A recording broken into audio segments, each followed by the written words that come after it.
It's April 19th. Welcome on into another episode of Daily Cards Live here on ClaibsOnline.com, presented by Munganess St. Louis Acura and also Royal Banks of Missouri. I'm Joe Roderick, joined alongside by Bob Ramsey. And hey, also sponsored by the Cardinals and backed by popular demand, the Puffy Vest giveaway returns to Busch Stadium on Friday, April 29th, when the Birds host the D-backs. And that night, 25,000 fans ages 16 and older will take home their own Puffy Vest, courtesy of Bayer.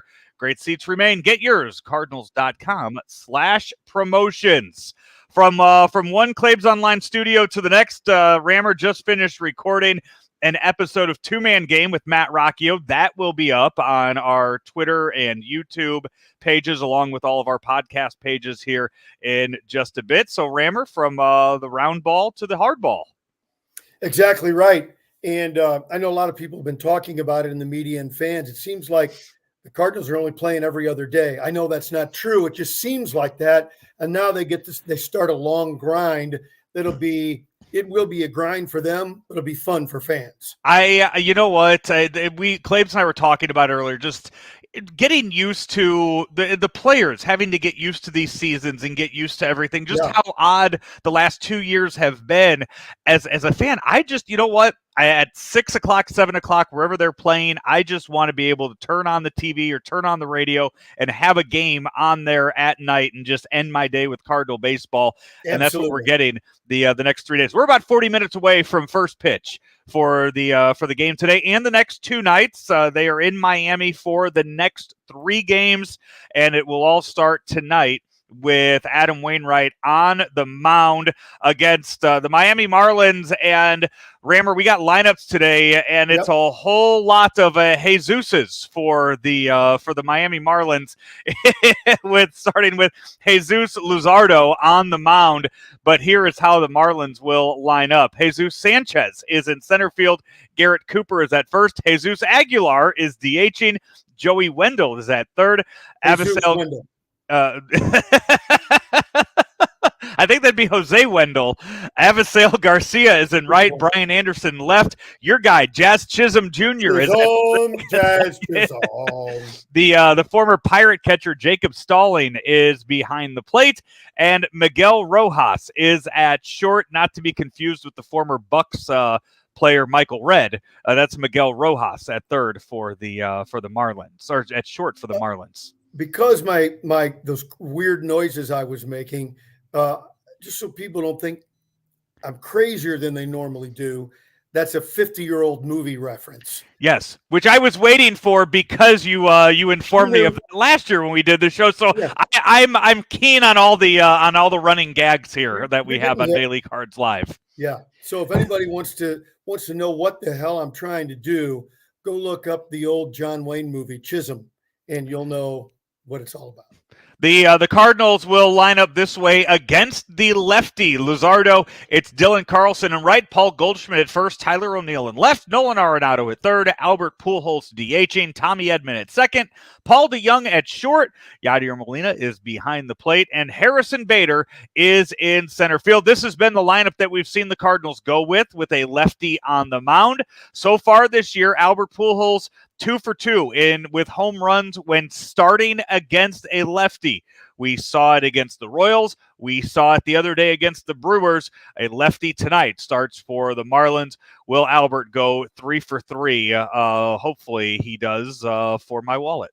I suspect that I bet he gets 2 games in this series. And this is interesting that this is one of the only 3 ballparks in existence in which he has not hit a home run.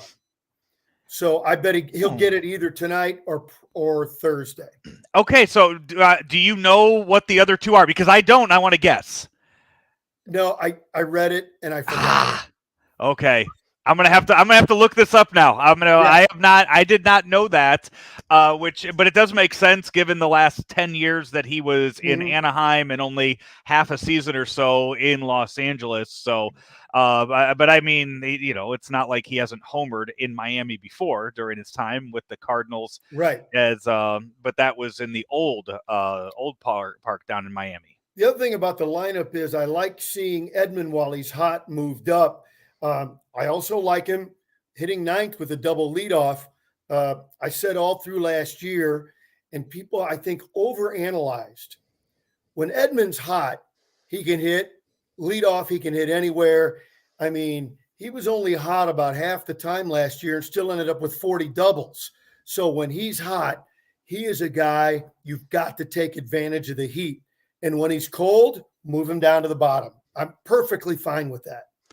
You will. You know what? We were talking about it yesterday, wondering when Edmundo Sosa kind of gets a crack at the lineup with Paul DeJong struggles. I think now with a long stretch of games coming up and not the off days few and far between. I wonder how long that leash is going to be on DeJong. Yeah, I think Sosa will get a start or two a week, depending. Again, if DeJong gets hot, Sosa probably sits more. If he stays cool, Sosa maybe gets a start every fifth day for a while.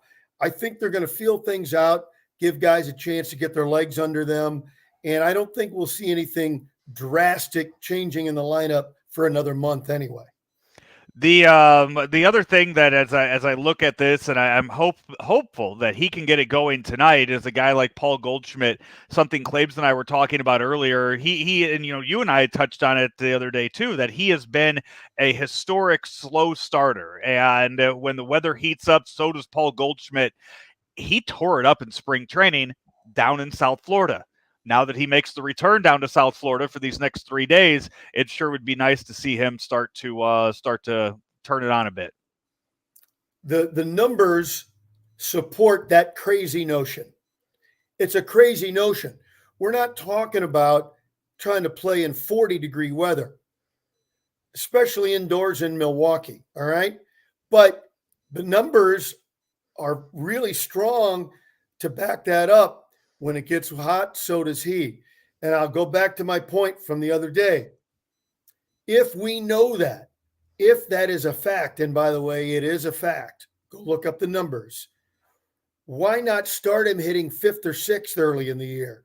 And then when he heats up, boom, pop him right up there. I don't know.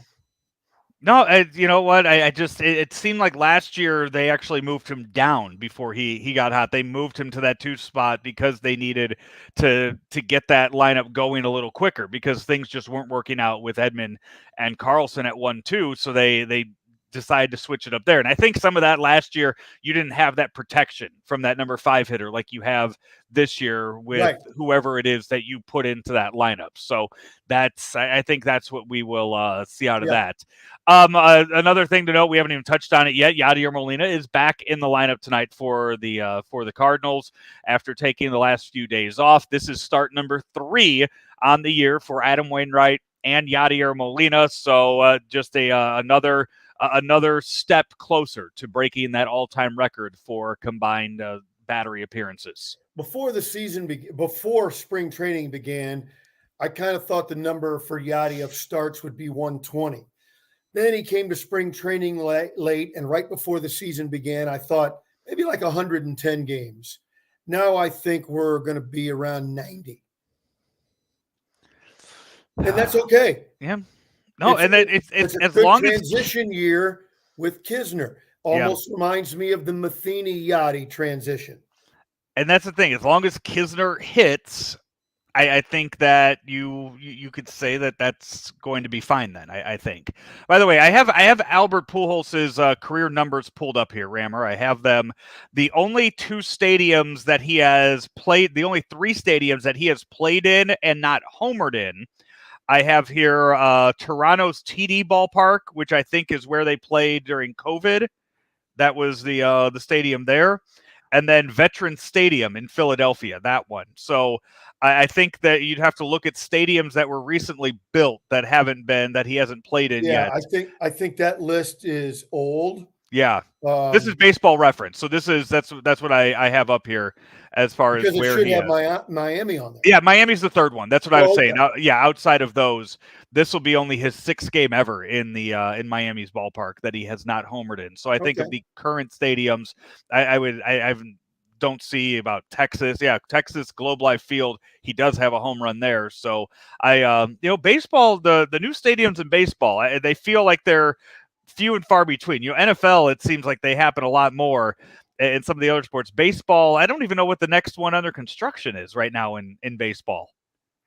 Well, for me, I've seen some cities with 3 ballparks, and in a lifetime, and that just seems crazy. But the evolution will keep going, and then it's up to an organization or community to decide. Do we want to keep this one refurbished and updated, or do we move on like Atlanta? Yep. Heck, I was doing games in Atlanta, and I'm not talking about the 60s and 70s. I'm talking about the late 1990s. So since the late 1990s, they've had 3 ballparks. That's 30 years. It's crazy. Yeah, it's almost unnecessary too. Yeah. And they haven't torn down. They haven't even torn down the last one yet. The Turner Field's still up. It's now it's a football stadium and a college baseball stadium. So it's as long as they're not just sitting there dormant, I guess it's all good. First, they've had 3, and Tampa has been desperate to get out of that abomination. Yeah, and what a mess that is. But anyway, that's for another day. The Cardinals and Marlins, again, 5:40 start time. About a half an hour from now is when those two teams get going down in Miami. So early baseball all week long for the Cardinals down. Pujols and O'Neill are my picks to click. All right, I got Goldschmidt and Pujols, so that's I hope both of us are right. Yeah, that's what I'm going with, and at least 5 strikeouts by Wainwright. So that's what we're watching for tonight. Are you watching for that because you mentioned that to another entity and perhaps exchange some currency? Yeah, pretty much. Yeah, that's I live in Illinois. It's fine.